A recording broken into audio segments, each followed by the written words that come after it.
আসসালামু আলাইকুম, চ্যানেলে স্বাগতম। প্রতীক্ষার দিন শেষ। আমরা প্রতিদিন যারা মেট্রো রেলে চলাচল করি তারা এমআরটি বাসে আমরা যদি রিচার্জ করতে যেতাম আমাদের মেট্রো স্টেশন থেকেই করা লাগতো। তো সবারই একটা চাহিদা ছিল যে আমরা যাতে নিজের মোবাইল বা ল্যাপটপে বসেই আমাদের বিকাশ, নগদ বা ব্যাংক অ্যাকাউন্টের মাধ্যমে আমরা রিচার্জ করতে পারি। সো গত 25 নভেম্বর থেকে আমাদের এই সুযোগ সুবিধা করে দিয়েছে বাংলাদেশ সরকার। আমরা এখন ঘরে বসে মোবাইল বা ল্যাপটপের মাধ্যমে এমআরটি বা র্যাপিড পাসে আমরা ইজিলি রিচার্জ করতে পারবো। সো কিভাবে রিচার্জ করবেন সেটাই আজকে আপনাদের দেখাবো। চলুন আমরা ল্যাপটপের স্ক্রিনে চলে যাই। সো আমরা গুগল ক্রোমে চলে যাই। এখানে লিখতে হবে RAPID র্যাপিড কার্ড রিচার্জ লিখে আমরা এন্টার দিব। আচ্ছা, প্রথমে যে ওয়েবসাইটটা চলে আসছে র্যাপিড পাস, এখানে ঢুকবো। এখানে সাইন ইন করতে বলতেছে, আমরা সাইন ইনে দেই। এখানে ইমেইল আর পাসওয়ার্ড দিয়ে লগ ইন করতে বলতেছে। আপনাদের যদি এখানে আইডি না থাকে সেক্ষেত্রে আপনারা নতুন করে নিবন্ধন করুন, এখানে ক্লিক করবেন। ওকে, এখানে প্রথমে আপনার নামের প্রথম অংশ। আমরা যদি নামের প্রথম অংশটা দিয়ে দেই, আমি আমার নামের ফার্স্ট অংশটা লিখে দিচ্ছি। এরপর শেষের অংশটুকু। এরপর আপনার মোবাইল নাম্বারটা এখান থেকে লিখে দিবেন। এরপরে ইমেইল অ্যাড্রেস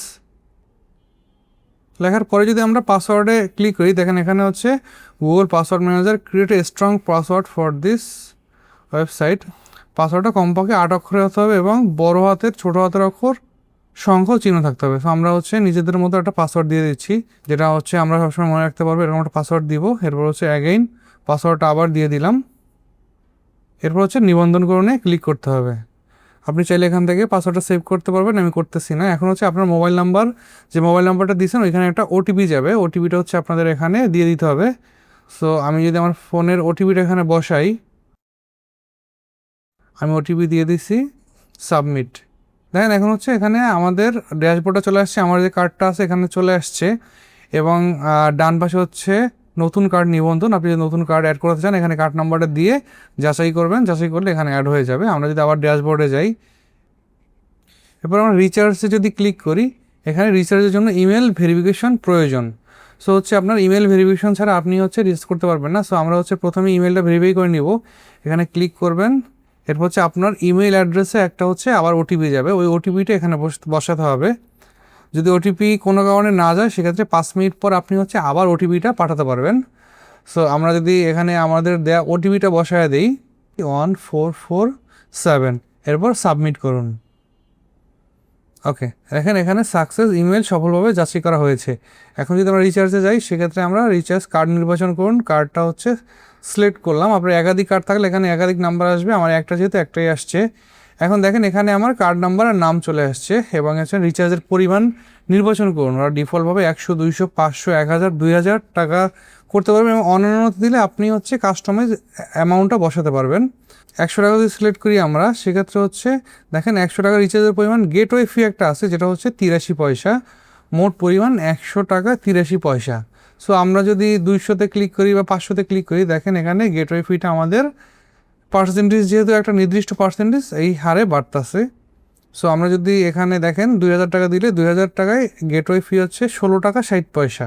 সো আমরা যদি অনন্যতে দেই, এখানে আপনি পছন্দ মতো টাকা লিখতে পারবেন, 100 থেকে 5000 টাকা। সো আপনি এখানে 100 থেকে 5000 টাকার মধ্যে রিচার্জ করতে পারবেন, মিনিমাম 100 টাকা এবং ম্যাক্সিমাম 5000 টাকা।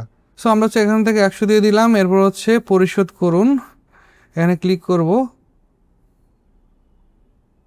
মোবাইল নাম্বারটা কনফার্ম করতে বলতেছে। আমি যদি কনফার্ম নাম্বার দিই, আমার ফোনে একটা ওটিপি যাবে আবার। সো আমার এই ওটিপিটা আমার এখানে আবার দিতে হবে। ফোনের ওটিপিটা যদি আমরা এখানে বসাই 439333।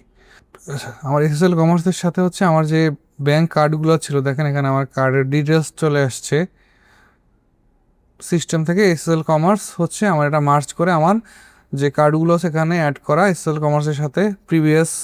সো এখান থেকে আমার কার্ড নাম্বার দেখাচ্ছে, আমি কার্ড নাম্বার সিলেক্ট করে এখান থেকে রিচার্জ করতে পারবো। এবং যদি আমরা কার্ড পেমেন্টে যাই, সো আমরা মোবাইল ব্যাঙ্কিংয়ে যাব, ক্লিক করলে আপনি বিকাশ, রকেট, নগদ উপায় কী কী মাধ্যমে, নেট ব্যাঙ্কিংয়ে কী কী মাধ্যমে আপনি পেমেন্ট করতে পারবেন এবং বাংলা কিউআর পেমেন্ট, সেখানে অপশনগুলো আছে। সো আজকে আমরা বিকাশের মাধ্যমে পেমেন্ট করব, সেজন্য আমরা এখন মোবাইল ব্যাঙ্কিংয়ে যাব। আমরা যদি মোবাইল ব্যাঙ্কিংয়ে যাই আমরা বিকাশে ক্লিক করব, পে 100 টাকা 83 পয়সা, এখান থেকে পে দেই। সো আমরা ওয়ালেটটা যদি সেভ করতে চাই এখান থেকে সেভ করতে পারবো, আর না করলে নো দিব। আমি এখন সেভ করব না, নো দিলাম। এখন হচ্ছে দেখেন আমাদের বিকাশের সাইটে নিয়ে গেছে, এখান থেকে আমার ফোন নাম্বারটা দিয়ে কনফার্ম করলাম।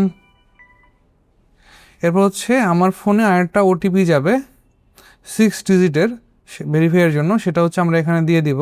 এখন হচ্ছে আমার বিকাশের পিনটা দিতে বলতেছে, আমি পিনটা দিয়ে কনফার্ম করি। কনফার্ম করলে দেখেন ভেরিফিকেশন সাকসেসফুল। আমরা যদি একটু ওয়েট করি, দেখেন আমার পেমেন্টটা হয়ে গেছে। এখানে লেখা আসছে পেমেন্ট সফল হয়েছে, রিচার্জ সম্পূর্ণ করতে নিকটবর্তী এভিএম মেশিনে কার্ডটি ট্যাপ করুন। সো হচ্ছে আমরা এখান থেকে রিচার্জ করলেও হচ্ছে আমার অ্যাকাউন্টে এখন রিচার্জ হয় নাই। এটা হচ্ছে আমাদের এমআরটির স্টেশনে যেতে হবে, ওখানে এভিএম মেশিন আছে যেখানে হচ্ছে আমার কার্ডটা ট্যাপ করলে হচ্ছে আমার টাকাটা যোগ হয়ে যাবে। দেখেন এখানে হচ্ছে আমার পেমেন্ট সাকসেসফুল দেখাচ্ছে। এখন রিচার্জ স্ট্যাটাস এভিএমে ট্যাপ করুন। এভিএমে ট্যাপ না করলে হচ্ছে আমার এই টাকাটা কার্ডের ব্যালেন্সে যোগ হবে না। আর যদি আপনারা রিফান্ড করতে চান সেক্ষেত্রে রিফান্ডে ক্লিক করলে আপনার নির্দিষ্ট সময় পরে হচ্ছে আপনার টাকাটা রিফান্ড হয়ে যাবে। সো এখন হচ্ছে আমাদের কার্ডটা নিয়ে নিকটবর্তী এভিএম মেশিনে যেতে হবে।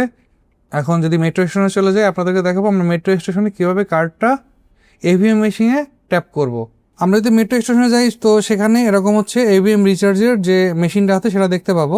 সো এখানে হচ্ছে আমাদের যে এমআরটি বা র্যাপিড কার্ডটা আছে সেটা হচ্ছে ট্যাপ করতে হবে। সো আমরা হচ্ছে এখন ডিভাইসে হচ্ছে কার্ডটা ট্যাপ করতেছি। দেখেন এখানে লেখা আসছে আমাদের রিচার্জটা সফল হয়েছে। সো আজকে আমরা আপনাদেরকে দেখালাম কীভাবে আপনার ঘরে বসে মোবাইলের মাধ্যমে বিকাশ, রকেট, নগদ বা হচ্ছে ব্যাঙ্ক অ্যাকাউন্টের মাধ্যমে এমআরটি বা হচ্ছে র্যাপিড পাসে রিচার্জ করবেন। সো আশা করি ভিডিওটা আপনাদের জন্য ইনফরমেটিভ ছিল এবং আপনাদের ভালো লাগছে। যদি ভিডিওটা ভালো লাগে অবশ্যই লাইক, কমেন্ট এবং বেশি বেশি শেয়ার করবেন, যাতে আপনার আশেপাশে যারা আছে, যারা জানে না কীভাবে মেট্রো রেলে বিকাশ বা নগদ বা ব্যাঙ্ক অ্যাকাউন্টের মাধ্যমে রিচার্জ করবে, তারাও জানতে পারে। আজকের মতো বিদায় নিচ্ছি, আল্লাহ হাফেজ।